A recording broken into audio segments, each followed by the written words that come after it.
pitch by Downing. Swinging. There's a drive into left center field. That ball is going to be out of here. It's gone. It's 7:15. There's a new home run champion of all time, and it's Henry Aaron. A new record. Clemens has set a major league record for strikeouts in a game. 2-1 pitch from Shaw into left center. There it is. Rose has eclipsed Cobb. That's number 4,192. Baseball's record breakers, a treasury of the game's great moments. More than any other sport, baseball is devoted to its history. For every achievement is measured against the ones that come before, and every number, every statistic has an all-important place in the game. In this special presentation, which begins with the turn of the century, we'll feature the famous records, the unusual, and the records they said would never be broken. What follows, then, are the legends and legacies handed down to every fan, for whom the magic of the game lies in knowing that you could always look it up. In baseball terms, you might say life began with Babe Ruth, the charismatic Sultan of Swat, who became as much a part of American folklore as any figure in history. In giving the game the home run, Ruth brought it into a new era. His 1927 total of 60 homers was simply staggering. 12 teams hit fewer homers than the Babe. And even as the home run became popular, Ruth's total of 60 would remain a single-season record for more than 3 decades. Ruth is the only player I know that when he came out on the field, everybody stopped. It was like the star came onto the center stage, you know? And when he went up to take batting practice, nobody looked at anything else but Babe swinging that bat up. I'm talking about his own players, and I'm talking about the visiting team. And when you got that kind of magnetism, you know that you're the star. Babe Ruth was the greatest home run hitter that I ever saw. Now he was, I'll say, there's no man ever living, or ever will live, or ever be born that could hit a ball as far as Babe Ruth, as consistently as Babe Ruth. The Babe retired with 714 home runs, but even that record was made to be broken. Henry Aaron, an unpretentious star with the Milwaukee and then Atlanta Braves, had been hitting home runs at a somewhat quiet but steady pace. However, by the end of the 1973 season, he was 1 home run shy of tying Ruth's mark.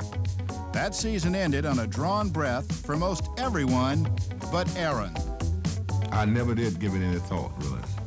I think once I reached something like 650, I was way up in the 600. I thought that I had an outside chance, you know, if everything would fall in place. Opening day, 1974. 3-1 pitch. There's a drive into left field. That ball is going, and out of here. Henry Aaron has just tied Babe Ruth in the all-time home run parade. The crowd is up.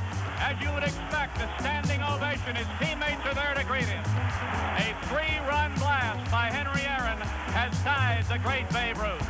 The record they said that couldn't be reached has just been reached by Henry Aaron. A few days later, on April 8th, 1974, before 53,000 fans at home in Atlanta, Aaron ended the agonizing speculation of whether he could or whether he should, and finally did. Here's the pitch by Downing. Swinging. There's a drive into left center field. That ball is going to be out of here. It's gone. It's 7:15. There's a new home run champion of all time, and it's Henry Aaron. It's like somebody had put a piano on my back, and after I hit the home run, it was all of a sudden it was off on my back. You know, I was just like as light as a feather, It was just a great moment. 39 years after Ruth retired as the game's greatest home run hitter, Henry Aaron was now one home run better. By the time he called it quits at the end of the 1976 season, Aaron would bring his record total to 755. Thus, the first name in the record books is also first in home runs.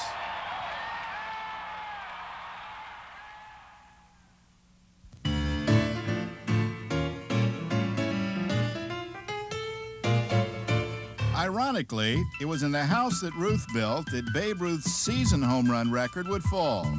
The year was 1961.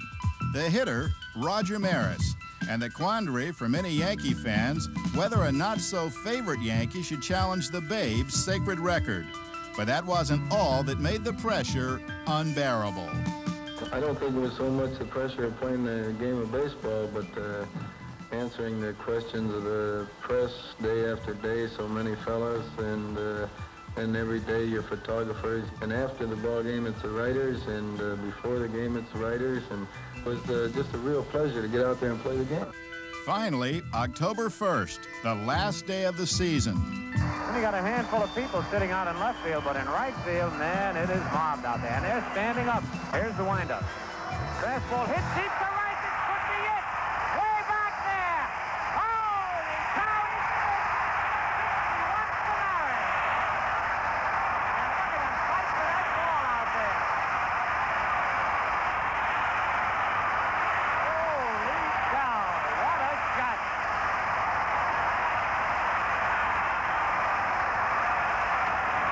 Another standing ovation for Roger Maris. And they want Maris to come out and take another bow. He does. And if his teammates are pushing him out there, he wants to get down, they won't let him.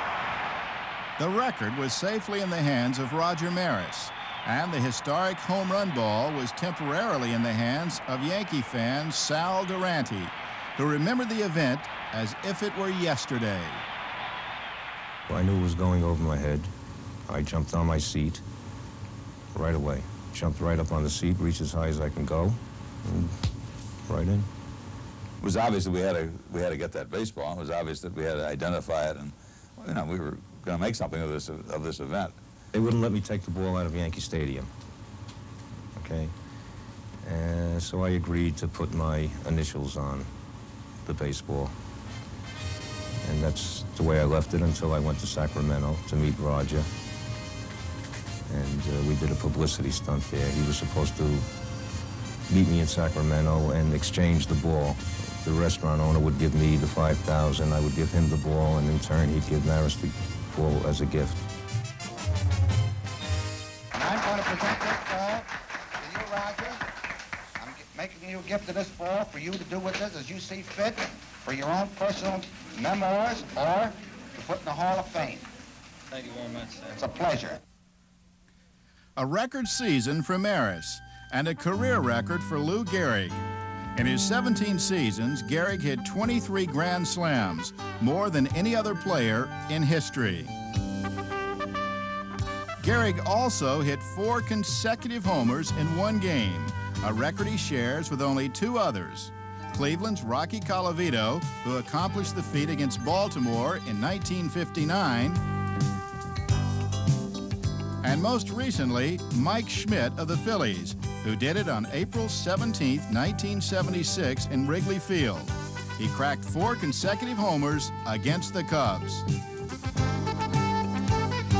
Schmidt collected more home runs and RBIs than any third baseman in history. He also led the National League in home runs a record 9 times, but that's not the most ever.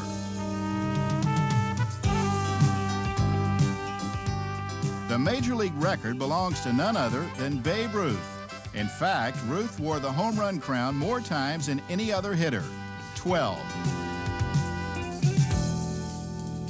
From the Sultan of Swat to the Sultans of Swat, the 1961 Yankees, who hit the most home runs of any team in history, 240.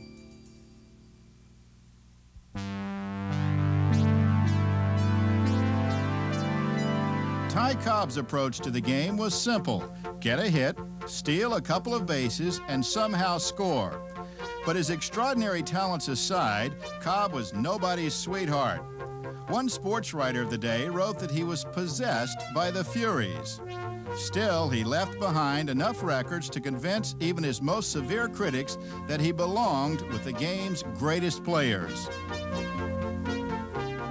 You could look it up.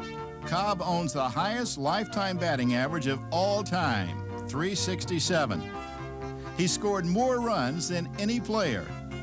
And when he retired in 1928, he'd collected an astonishing total of 4,191 base hits.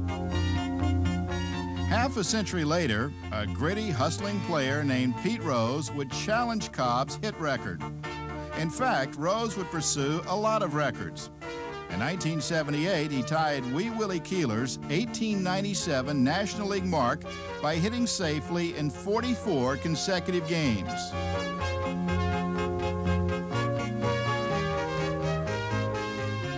Three years later, under the glare of intensive media coverage, Rose closed in on Cobb's monumental record. On August 10th at Veterans Stadium in Philadelphia, he singled against the Cardinals' Mark Littell, thereby passing Stan Musial to become the National League's all-time hit leader.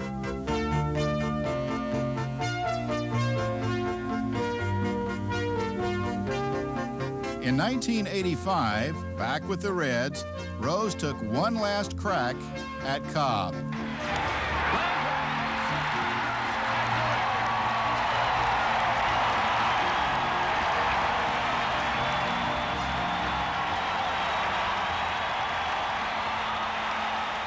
A standing room only crowd in Cincinnati on its feet. Rose looking for hit 4-1-9-2. 2-1 pitch from Schaus into left center. There it is. Rose has eclipsed Cobb. That's number 4,192.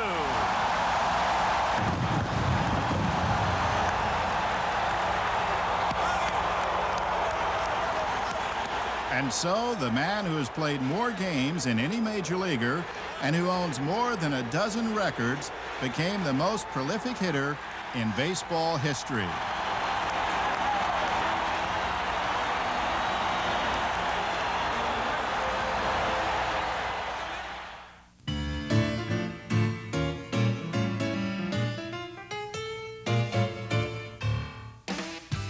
Hall of Fame first baseman George Sisler heads the all-time list for most hits in a season. In 1920, with the St. Louis Browns, Gorgeous George collected 257. To many, the most remarkable batting feat of all belongs to Joe DiMaggio. In 1941, en route to his second of 3 MVP awards, Joltin' Joe set out on a hitting streak that wouldn't quit. Along the way, he broke George Sisler's American League mark of hitting in 41 straight games and Wee Willie Keeler's National League record of 44.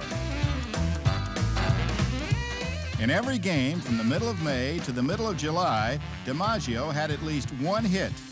And on July 17th, when he was finally stopped, DiMaggio had hit in 56 consecutive games, making the number 56 one of baseball's most sacred figures.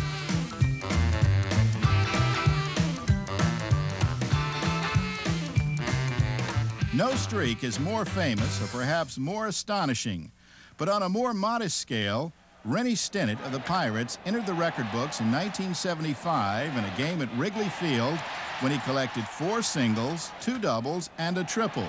In all, 7 consecutive hits in 9 innings. Back in 1952, Walt Dropo had a record streak soon after he went from Boston to Detroit. In 3 games, he had 12 straight hits, tying the mark set 14 years earlier by Pinky Higgins of the Red Sox.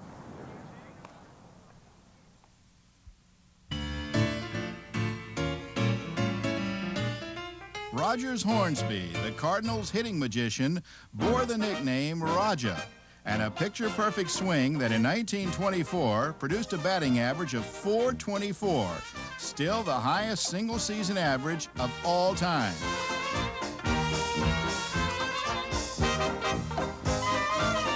By the way, it was not Hornsby, but Ty Cobb who won the most batting titles with 12.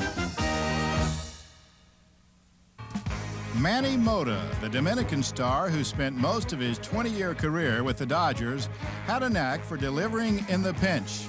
His career total of 150 pinch hits is the highest of all time.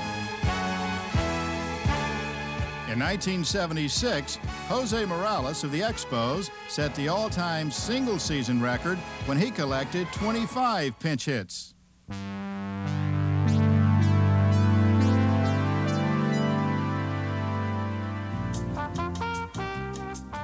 Henry Aaron is the first name in the record books, the first name in home runs, and the first name in runs batted in, with a total of 2,174.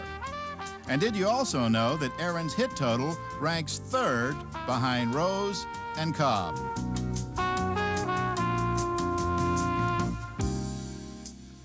When it comes to ranking the 5'6" Hack Wilson, he belongs first in runs batted in for one season. In 1930, he drove in an incredible 190 runs. By the way, Sonny Jim Bottomley holds the all-time mark for most RBIs in a game, 12.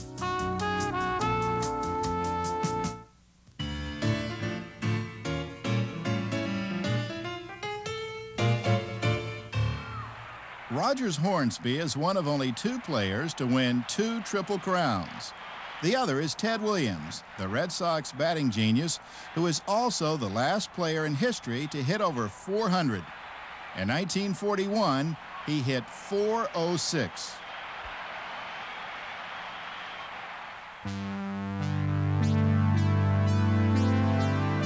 And now for those embarrassing records.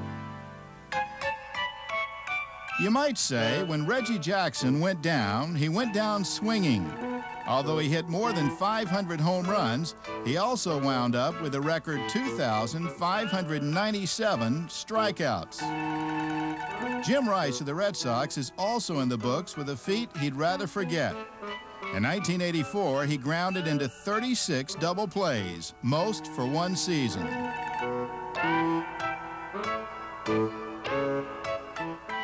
For Joel Youngblood, August 4th, 1982 was a day to remember. First, playing for the Mets in the afternoon, he got a hit at Wrigley Field. Later that day, Youngblood was traded to Montreal.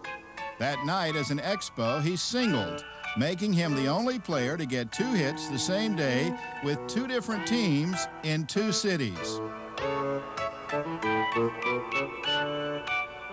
Finally, Dwayne Kuiper of the Cleveland Indians was ever so slick in the field. But a Sultan of Swat, he was not. Kuiper owns the longest home run drought ever. He hit his first home run after more than 1,300 at-bats, then retired 1,998 at-bats later, without ever hitting another.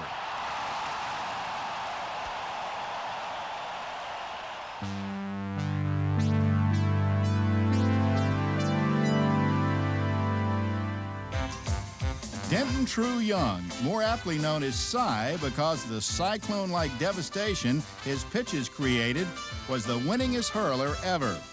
He was most revered for his longevity, durability, and uncanny control of the baseball. In his prime, Cy often pitched with only 2 days rest, and over the course of a 22-year career that began in 1890, Young won 511 ball games, a mark that might very well stand for eternity. Walter Johnson, the Big Train, accumulated the second highest total with a blazing fastball. Christy Mathewson, known for his clean living ways, was ironically tied for third on the all-time win list with Grover Cleveland Alexander, who battled alcoholism. And Warren Spahn won more games than any other left-hander in baseball history. Charles Radbourne holds the record for most wins in a season with 60. The man called Old Hoss was perhaps the best pitcher of the 19th century, hurling the ball toward the plate with an underhand delivery. Carl Hubbell perfected the pitch known as the screwball and won a record 29 consecutive games during the 1936 and 37 seasons. Carl also struck out 5 Hall of Famers in a row during the 1934 All-Star Game, earning himself a most striking nickname, the Meal Ticket. Hey! Yes, you did. What?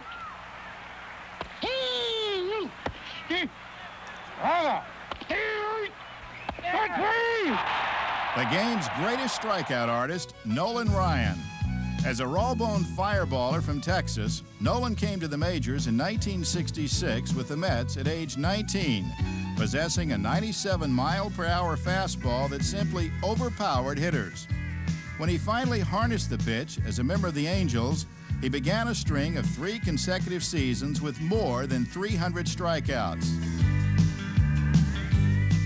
As a Houston Astros fireballer for 9 seasons, Nolan Ryan continued to rack up the Ks. And although accumulating 20 victories only twice during a career that has spanned 3 decades, Nolan's greatness became a matter of record on April 27, 1983. On a sunny afternoon, history was made at Montreal's Olympic Stadium when Ryan became the all-time strikeout king. 1-2 pitch, strike, 3 called on Mills, and there's the record breaker. 3,509 strikeouts for Nolan Ryan. Well, I knew that that record was going to fall, and there's going to be several people surpass that record, and I just wanted to be the first one to do it. He also attained another first. No balls, 2 strikes. 4,000.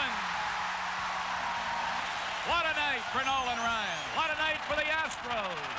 What a night for big league baseball.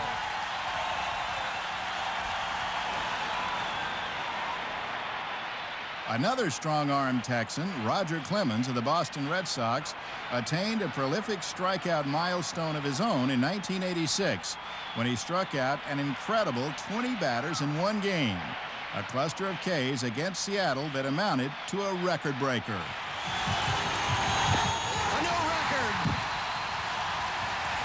Clemens has set a major league record for strikeouts in a game. 20.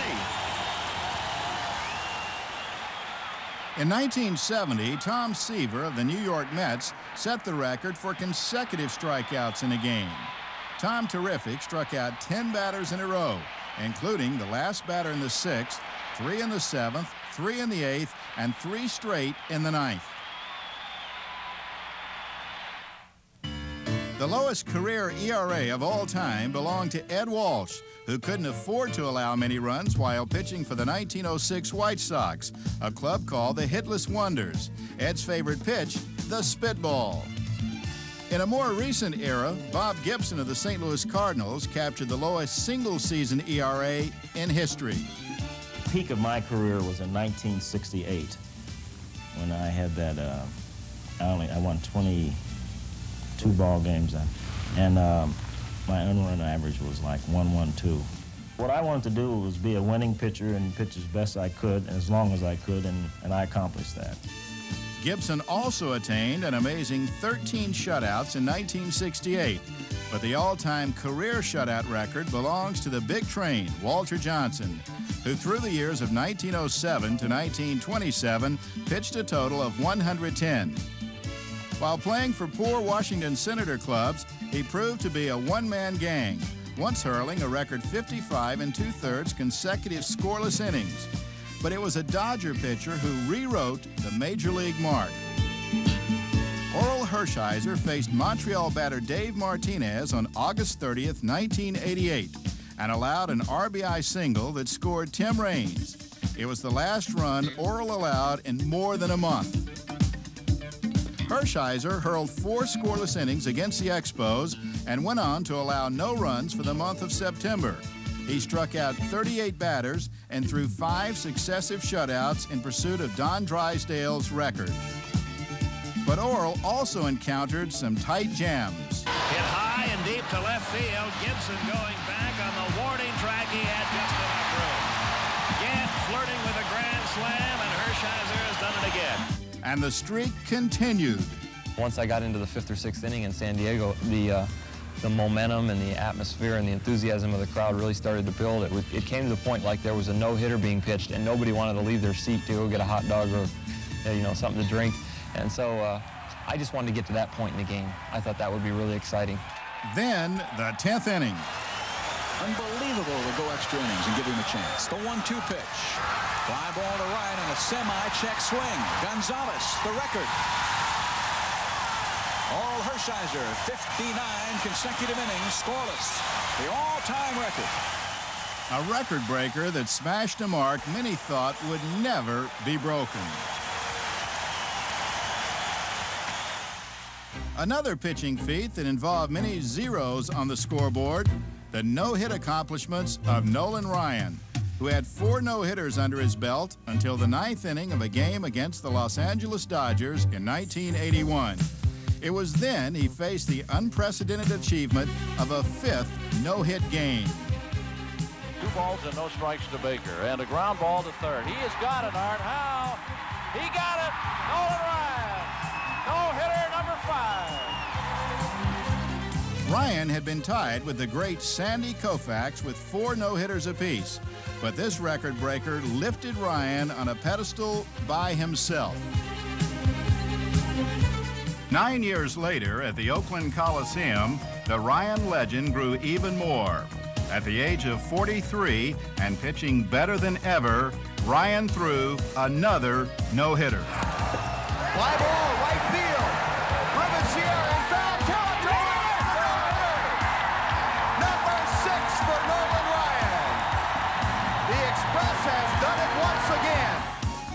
A year later and a year older, Ryan continued to write baseball history, and in striking out 16 Toronto Blue Jays threw his 7th no-hitter, this one coming 18 years after his first. Johnny Vandermeer of the Cincinnati Reds was the only pitcher in history to throw no-hitters in back-to-back starts. The first was against the Boston Bees in Cincinnati. It was one of the few days that I was throwing the ball exactly where I wanted to throw it all day. The end result was there was about 80% of the plays were ground balls in the infield. I was throwing a lot of sinkers. It was an entirely different pitch ball game and an entirely different game than the second one. Which was played at Ebbets Field in Brooklyn and was also Brooklyn's first night game ever.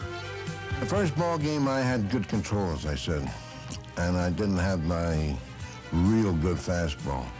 The second ball game I was, which was 4 days later with 3 days rest, I was busting the ball real good. I'd probably thrown the ball 95, 96, 97 miles an hour. And I didn't have a good curveball in that game like I had in the first game. Yet the results were exactly the same for the 23-year-old phenom. The Cy Young Award goes to baseball's best pitcher, and no one has won it more than Lefty. Come on, Lefty, strike him out! Steve Carlton won the Cy Young Award 4 times. In 1972, he won 27 games for a Philly team that won only 59. Quite a single-handed effort.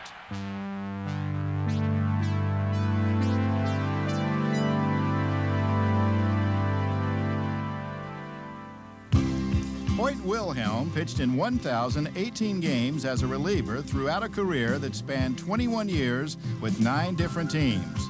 He helped make relief pitching a more vital part of baseball with his success. Wilhelm reached the majors at the age of 29 and retired at 49, his fluttering knuckleball being the key to his incredible longevity and record number of relief appearances. He also became the first reliever to be inducted into the Hall of Fame. But Wilhelm's record number of relief outings was broken in 1989 by Kent Tekulve. So Tekulve passing Wilhelm in games in relief. Wilhelm still has 1,070 games pitched.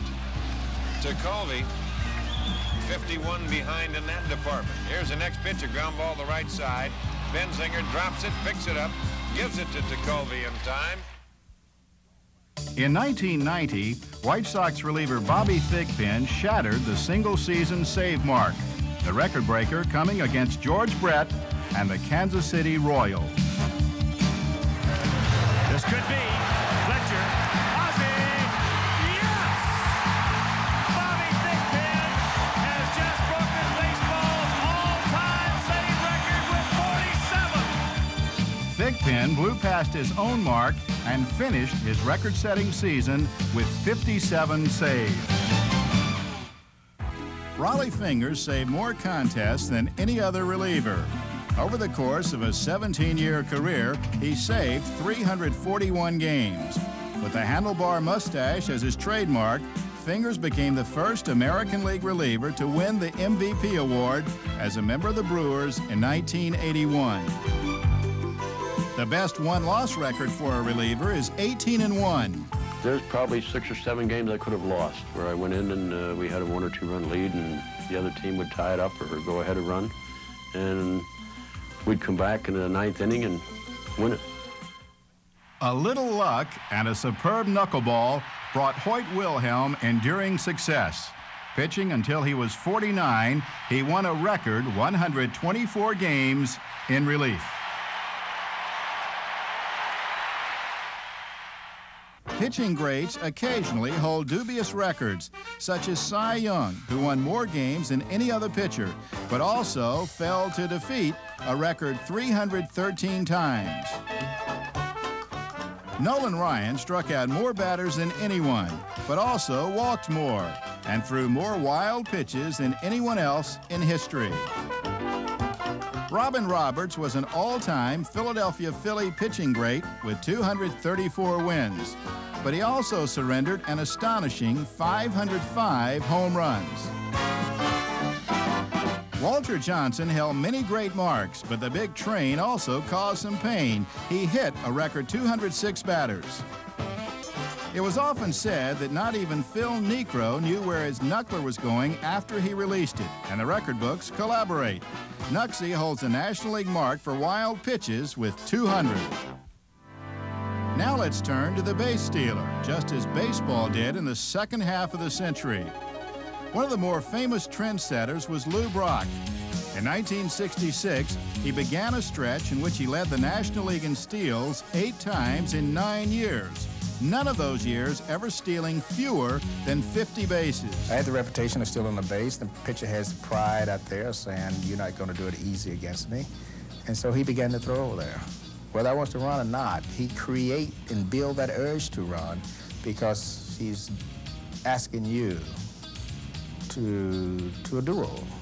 And once you accept that challenge, it's no longer whether I'm running to steal a base. It's the challenge of the moment that's important. In 1974, the Cardinals' unstoppable Man of Steel broke Maury Will's record of 104 steals when he chalked up 118.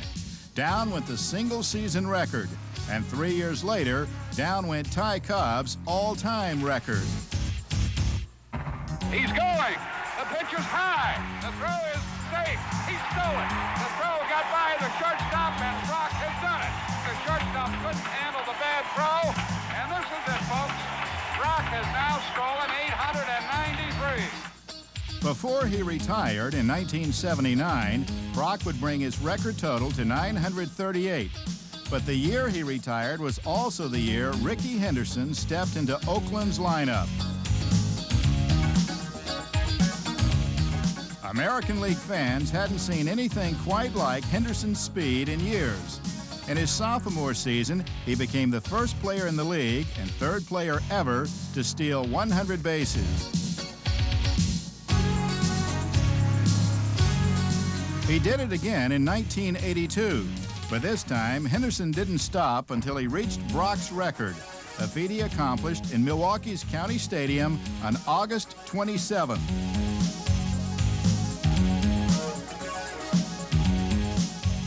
On this steal, Henderson passed Brock with number 119, on his way to 130. Henderson's assault on Lou Brock's all-time record ended in 1991 with this steal, number 939. Henderson's National League rival, Vince Coleman, made record tracks with the Cardinals. Starting in September 1988, he set a mark by swiping 50 straight bases without being caught. An early star of the base paths, Pittsburgh's Max Carey led the league in steals 10 times, a record that still stands. Carey also stole home 33 times, but that's not the most ever. That record belongs to Ty Cobb, who stole home 50 times. The single-season mark is shared by two players, Rod Carew, who one year stole home 7 times.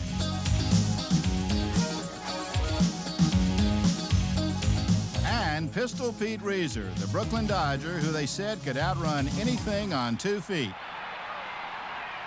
Harry Spillman, on the other hand, was built for comfort, not for speed. He went 9 years without a steal, and then... There goes the runner on first, breaking for second, a throw. They should have him easily, and he is out. Not so. Spillman escaped the tag and got his first steal, ending the longest drought in history. Now to some final facts and figures. It's the rare player who possesses both power and speed. In fact, only 10 players have ever hit 30 homers and stolen 30 bases the same season.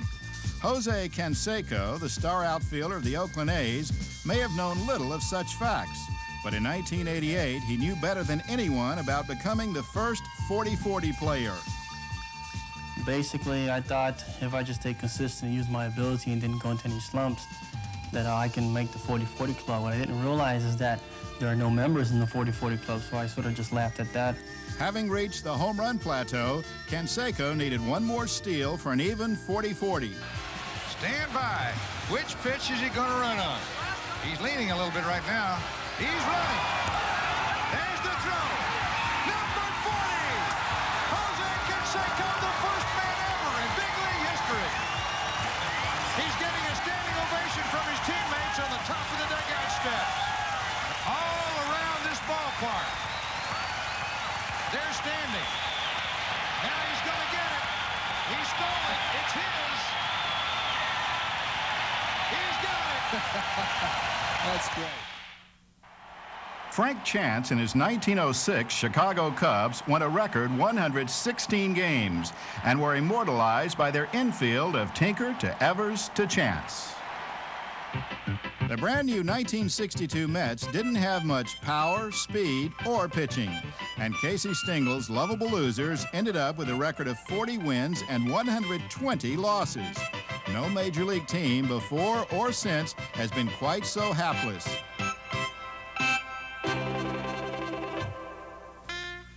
Connie Mack, the most enduring manager of all time, came to work in a business suit and almost never left the dugout. He managed the Philadelphia Athletics for 53 years. Of course, he had plenty of job security since he also owned the team. As for Mack's record, he's first in wins and first in losses. When Mack was finally through in 1951, he turned the team over to Jimmy Dykes. But Dykes didn't stay long, nor did he have much success. In his 21 years, he managed a record 6 different teams, and not one of them ever finished as high as second place.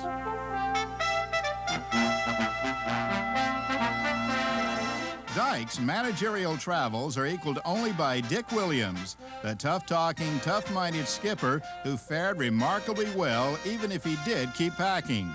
In a career that spanned 21 years and 6 teams, Williams won 4 division titles, 4 pennants, and 2 World Series.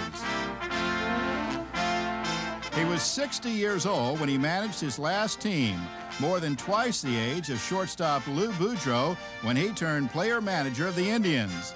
The youngest manager ever, Boudreau, was 24. The youngest player ever was Joe Nuxhall. Called on by the Reds for 1 game during World War II, he was only 15. Satchel Paige already had a brilliant career in the Negro Leagues when he came to the newly integrated major leagues at the age of 42. He pitched for 4 more years. In 1965, he came out of retirement, making 1 appearance with Kansas City, and at the age of 59, became the oldest pitcher ever. Endurance was Lou Gehrig's trademark. On July 25, 1925, Gehrig filled in at first base for Wally Pipp. For the next 14 years, he played every game. But in 1939, Gehrig's reflexes were nearly gone. He was suffering from a neuromuscular disease, and on May 2nd took himself out of the lineup after playing in 2,130 consecutive games. 2 months later, Gehrig was given a day in his honor at Yankee Stadium. Members of the 1927 Yankees turned out for the tribute.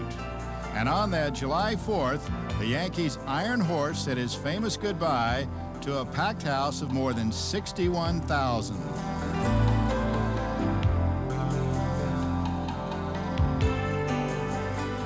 Today, I consider myself the luckiest man on the face of the earth. That I might have been given a bad break, but I've got an awful lot to live for. Thank you.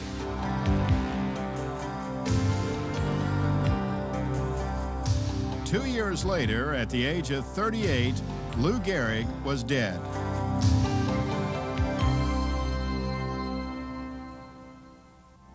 But the legends and the game live on. And nowhere has baseball found more popularity than in Toronto's space-age Sky Dome, where in 1990, the Blue Jays sold out 59 consecutive games on the way to drawing nearly 4 million fans. This record, like all those in baseball, have an all-important place in the game. They are the events that fuel the legends, and in their enduring wisdom, connect fan to fan and generation to generation. Here's the windup. Fastball hit deep to right. This could be it. Way back there. Holy cow.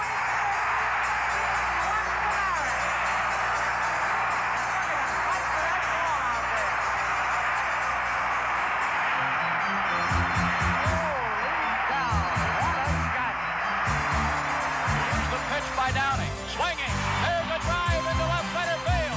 That ball is going to be out of here. It's gone.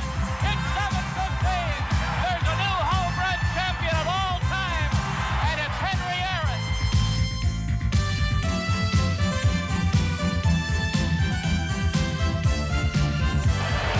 Two-one pitch from Shaw into left center. There it is. Rose has eclipsed Cobb. That's number 4,192.